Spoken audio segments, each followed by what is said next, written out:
Viewer discretion is advised.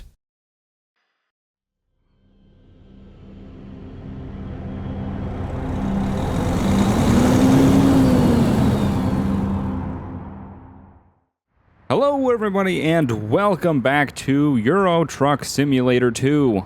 Today we already have a load ready to go. It is 24 tons of diesel and we got reset. The game, I think the Euro Truck got updated and there was some game changes they made that made me default back to my garage. So we're in Berlin right now, but we're going to go ahead and take a trip from Berlin up into Rostock, crossover back into Sweden, and go up to this place that I'm not even going to attempt to pronounce. So yeah, we're hauling 24 tons of diesel. So we can, we haven't done any sort of, high-end run or anything like that. So it's all kind of been generic stuff. So diesel is pretty good. So we have 28 hours to complete the job. It's a, we got to take a ferry, so that's why it's, so long. We're going to get pretty much 28,000 euro, which is actually pretty good. We need to rest in 10 hours. It's fine. We'll make it to the ferry before then. We're going to get there at Monday at 7, and we need to be there between Monday at 14, so Monday at 2 to Monday at 8, pretty much 9. So it's 761 kilometers, including the ferry trip, and it should take us about 15 hours, again, including the ferry trip. So let's go ahead and hop in the cab of the truck and turn it on and get things going. Ready to go, ready to get out of here, ready to get on the road.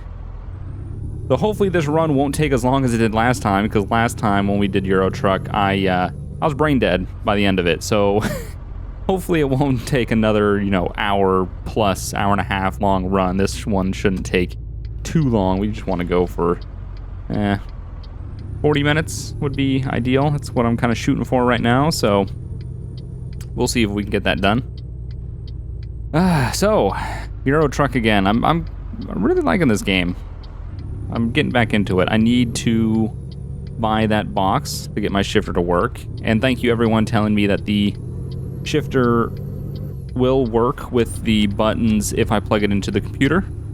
I didn't realize that. It didn't say that on the site, which is kind of like a major flaw. They should probably say that, but it made me reconsider it. I might actually purchase it. I'm just kind of holding off right now. Just gonna wait and see how things turn out. Like I said, I'm gonna get my shifter working before American Truck Sim comes out. That's 100% certain, but there's no release date, so I'm not even worried about it right now. I miss having a shifter, but it's not the end of the world. I can still play the game. I still have a wheel, which is a huge plus. I cannot play this with a keyboard, so we're doing all right. Yeah. So today has been just crazy busy, absolutely crazy busy day. I'm pretty tired as it is. I've just been working all day. Literally spent, 7 hours editing, 7 hours straight of editing. I mean, I took a little break here and there for 10, 15 minutes, whatnot, but for the most part, straight editing for 7 hours. Then 4.5 hours of encoding and uploading. Now, encoding and uploading isn't really like as intense work as editing, because you're kind of just waiting for progress bars to go. So I was able to relax more than I did when I was editing. I could, watch some YouTube and Netflix and whatnot. But you still have to kind of be here. You can't really go anywhere, especially if you want to have them encode out and then upload them. So you kind of wait for one video to finish. Once that's done, you add it to the upload queue and, just kind of wait for the next one and just kind of wash, rinse, and repeat. So, 7 hours encoding, 4.5 hours doing, 7 hours editing and 4.5 hours encoding and uploading. Let me get in this lane. Oh, car. Is he going to let us over? Nope. Dick. So, yeah, very busy day. I got a lot done. And that was only for 6 videos. I kind of wish it was for a lot more if I was going to spend that amount of time, but it wasn't, unfortunately. What happened was myself, Jeff, Zach, Polecat, Alex did a SA PDFR, our multiplayer deathmatch that we do in non-modded GTA. No mods were involved. With Steve Trackboys, which was really nice to, be able to play with him and be able to record with him. It was, it was something that we've been needing to do for a while. We're gonna go ahead and get Diesel while we're here. We only have just under half a tank, but let's just go ahead and fill up while we're here before we start the long journey. You never know. We don't want to get stranded out there somewhere, so. But yeah, so we were able to record with Steve, which was very nice. I'm glad that we were finally able to jump in there and do that. Steve is a really nice guy. He's really, he's funny, he's calm, and he's nice. He's a nice guy. It was nice to record with him. So we'll definitely have to do it again. But we had a little issue with audio with Steve, and then also Polecat had something went weird with his mic too. So he had an issue. So we had two people in the recordings that their microphones had issues with, and because of the way I record, I record with everybody's mic separate on their own audio track, and I'm not going to get into how that works. It's pretty complicated.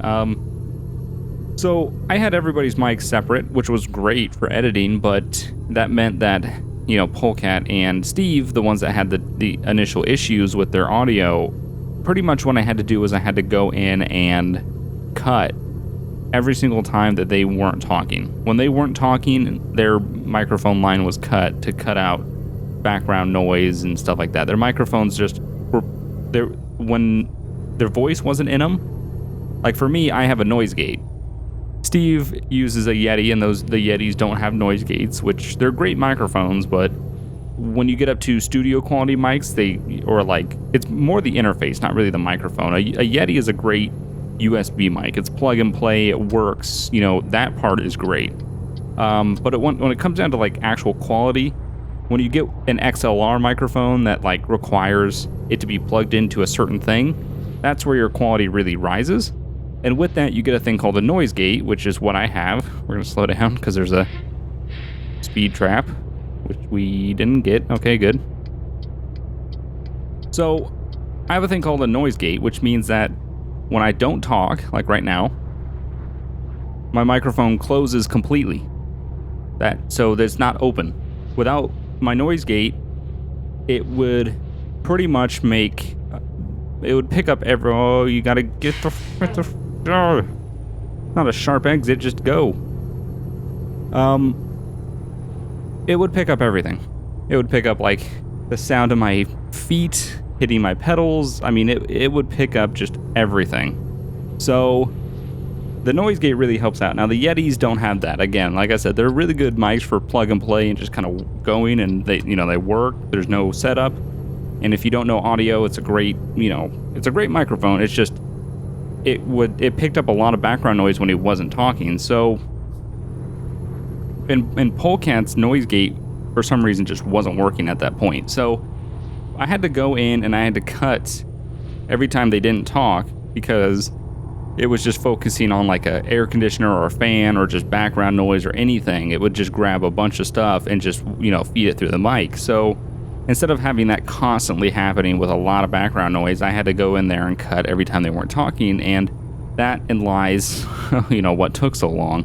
And unfortunately, because I had to do that, I couldn't really do much editing on the actual episode itself. I couldn't really go in there and say, okay, well, it's kind of slow right here, I'm going to cut all this out, because I was so focused on going through. I mean, with one episode, one 20-minute, 22-minute episode, it would take me 45 minutes to go through it and cut all the audio the way it needed to be cut, so it sounded good.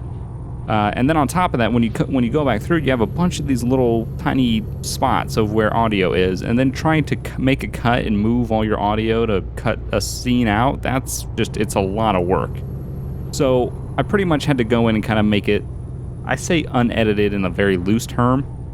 I pretty much had to go in there and just let it be, I didn't cut anything out. So there's slow parts and then there's good parts, and I kind of just let everything be, because 45 minutes on one episode alone just for audio is enough. And then, God forbid you go in there and you try to make a cut on something and you misplace the audio and now everything's out of sync. And no, it was just going to be too much of a headache if I had tried to do that. And there wasn't any, we play 20-minute rounds, and there might have been like 3 minutes total that were kind of downtime. So it wasn't anything that was dramatic. Dude, that freaking guy in my mirror saw that I had my blinker on. I was changing lanes, and he just zoomed up and kept on coming. What the fuck is his problem? God. Idiots. So, yeah. So I'd like to say that I spent 7 hours editing a shit ton of videos, but it was only 6. Yeah, 6 is quite a bit of, it's a good amount of videos, but, it's I kind of wish it was more. And then on top of doing all that, 7 hours of editing, 4.5 hours of encoding and uploading, I then still have to jump in and do this. It's not like a burden or anything, it's just that my day is still not over, and it's been, I've been up for 12 hours, and I pretty much took a break to go get something to eat, and then I pretty much relaxed when things were kind of encoding, so I had a little bit of a time to relax. But for the most part, I've been doing a lot all day, so then jumping in here, and then I have to record this, I have to finish this recording, then I have to edit it, encode it, and upload it tonight. So my night is not over by any means, so it is what it is. It's not that big of a deal. Just very long day. Kind of what's been happening with me today. So I also did a little project over the weekend because I might have not had to do all this today if I had done something during the weekends, but I really try to make sure I have videos going out through the weekend and through Monday, so that way on the weekends I can kind of just have my time and relax and not really have to worry about doing anything. I can just kind of go out and do stuff and not worry about anything and just have, 2 days off, have the actual weekends off. So what I did was I installed an aftermarket intake on my Miata a couple months back, and this kit that I bought isn't like a brand. It's not, it's not like a Jackson Racing, if you know any of that. Or like, a K&N. It's not something that was, for the NA Miatas, it was really hard to find a kit that was not just a filter pretty much at the end of your stock intake, which is just a plastic housing. I wanted to replace that whole plastic housing because it's plastic. It's not the greatest. Good thing I noticed that traffic was slowing down here. I'm going to take a right-hand turn here. But yeah, so I wanted to replace that whole plastic piece. So I found this kit that was actually really cheap. I was like, why is this so cheap? And it replaced the whole thing. So I got it because I was like, wow, this is super cheap. It replaces the whole thing. This is exactly what I want. Well, I kind of figured out why it was so cheap when I got it. It was like a kit that someone had made in their garage. Like they had a bunch of parts and they were like, well, I can, my truck is acting funny. This automatic is kind of weird. But yeah, so they had this kit that it looked like someone in their garage was like, oh yeah, no, I can totally put this kit together and sell it. Like it's like they were in like kind of an amateur welder, and they went and bought some like silicone hose that they had cut, and then they included a bunch of clamps. Like it really wasn't a professional kit. It was like a garage kit, which is why it was so cheap. And I was like, well, that kind of explains it. So with that being not really 100% legit, it didn't really fit as well as I would like it to. So I ended up having, that was my yield, so I had to yield. Hopefully these guys can make their, yeah, I think they'll turn wide, right? Yeah, no, we're fine. We'll just wait for this car. Okay, we're good. So what I had to do was I had to put the end of the pipe curved away from the engine so it's not sitting right next to the engine. So it actually sits right behind my driver's side headlight, which is actually pretty nice because I bought a vented headlight cover so air will go right into the filter. The only problem is the way the piping is it was too long. So I had to really put the filter, like the pipe was very deep in the filter. So pretty much the pipe was all the way to the end of the filter. And I thought that's really not effective because now not only is the intake where all the air gets into the pipe is kind of being blocked by the edge of the filter because it had to be crammed in there so long. So what I ended up doing was I ended up taking it off and cutting the pipe shorter. So that way the filter kind of sits at the edge of the pipe. So now it's filter and then pipe, and it goes right into the intake, and it's a lot more efficient than having the pipe all the way crammed up against the very top of the filter and pretty much just eliminating the point of having a bigger intake. So that was a project that I did over the weekend that took a couple hours. It actually wasn't that bad. I thought it was going to be a lot worse than it was, and it actually really wasn't. So, all right. So we are here. Go ahead and parking brake, engine off, and all that. Check the map real quick, see where we want to go. All right, and let's go ahead. Nope, that's not what I wanted to do. Did not want to drop the trailer. And let's go here. It's going to take us about 5 hours and 30 minutes to get there, which is fine because we'll rest on the way. There's a bunch of freaking boat horns and seagulls every time. Okay, and it's nighttime. Perfect. So we will start the truck up, make sure that our headlights are on, everything's good. I believe we can get going. Sweet. All right, perfect. So we got some night driving. Let's go ahead and do an update now that we're done. So we're going to get there Monday at 6:40 a.m. And we have another...